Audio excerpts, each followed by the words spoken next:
ভিডিওটি junior homeopathic চিকিৎসক বন্ধুদের দেখানোর জন্য এবং শেখানোর জন্য।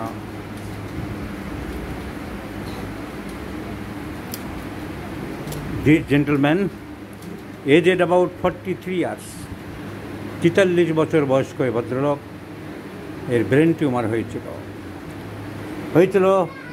at the frontal lobe of the brain.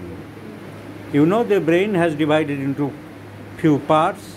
This is called frontal lobe, this is called occipital lobe, this is called parietal lobe, this is called temporal lobe. So the front part, glial cells, frontal lobe of the brain cells, এদেরকে বলা হয় glial sales. তো glial সেলসে tumour হয়েছিল বলে এর নাম হয় glioma. এটা কি ক্যান্সারাস না benign? It can be of both types, maybe benign, maybe cancerous. এর বায়োপসি রিপোর্ট পেলাম না, তাহলে এর ম্যালিগন্যান্সি ধরা পড়েছিল কিনা আমরা বুঝতে পারলাম না, কাগজপত্র গুছিয়ে রাখেন। However the glial cells are removed, operation হয়েছে।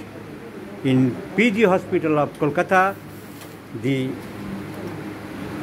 Glial cell tumour which is known as astrocytoma. এর আরেক নাম হচ্ছে অ্যাস্ট্রোসাইটোমা। যার 60% হচ্ছে গ্লিয়াল সেলস।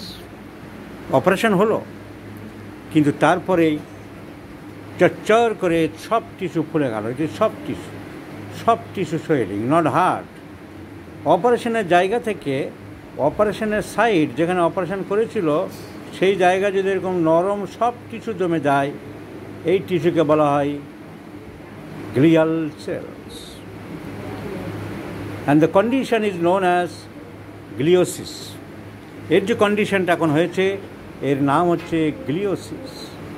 এটা অপারেশন করতে এরা এখন ভয় পাচ্ছে, তাই বারবার ডেট ফিরিয়ে দিচ্ছে। বলছে কাল করব, পরশু করব, 2 মাস পরে, 1 মাস পরে কী করবে বুঝে পাচ্ছে না।